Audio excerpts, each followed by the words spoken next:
Well, the mansion has been here since 1871 when it was built to replace the old one that was in such bad shape. And it was such a wonderful time to be here, and the first family who moved in was the Brown family with their 5 children. And there are so many wonderful things to do in this spacious old mansion. The boys one time were running around the top of the roof when there was just a small iron rail around there, and the governor looked back as he was going to the Capitol and said to the senator he was with, "Go on to the Senate. I have to go back and spank the boys." And so there are some lovely stories of the things that they did at the mansion. One of the young men, he was probably about 9 at the time, had a little tool set that he had gotten for his birthday. And so he did some experimenting on the furniture, and so when the guests sat down to eat their meal at the dining room table, they were beginning to wobble about. And they couldn't figure out why until they discovered that little Gratz Brown had taken his saw to the legs of the chairs. So the kids have always enjoyed the mansion. There's always been great things for them there to do, and that was true for my grandchildren as well. You know, they used to tell about the ghosts at the mansion. Now, I never had an encounter with the ghosts, but I understand that there was one man, a workman, who was working in the attic one day, and as he left for lunch, he said to the guard, "You might want to tell the governor that his daughter is in the attic." The guard looked at him and said, "But the governor doesn't have a daughter." And he was scared to death and didn't return.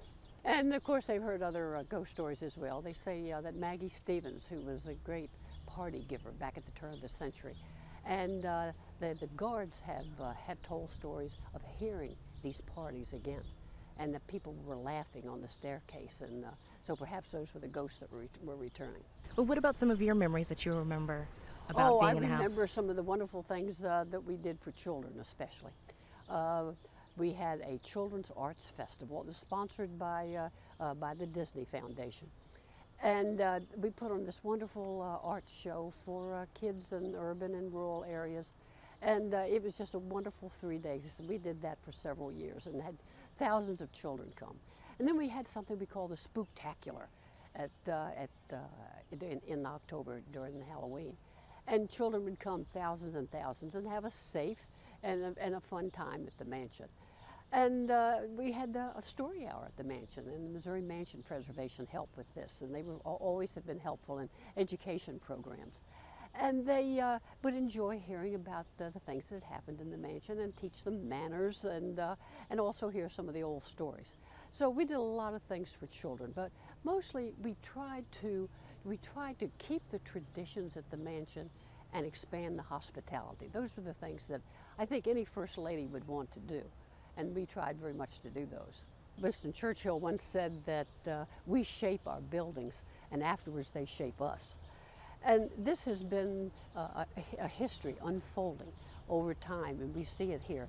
And so it's a connection, it's a link to the past. And we see that as each family comes and goes, that we have this connection that goes on. So that's why I think the mansion is so important. You know, there have been times when the legislators have wanted to tear it down, and it came within one vote of being torn down at one time.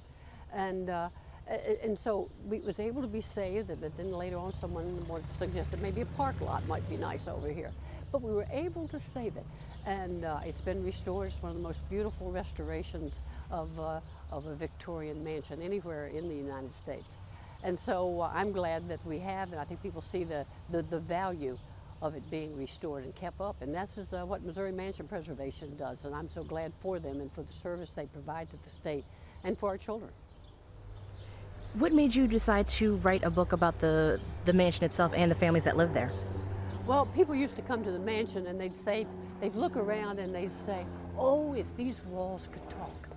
And I thought that myself. If these walls could talk, they'd have a story to tell.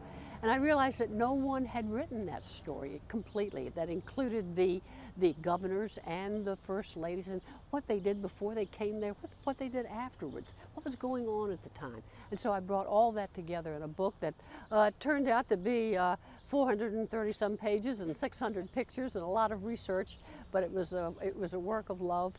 It took me 5 years, and it was one of the most rewarding and joyful times of my life.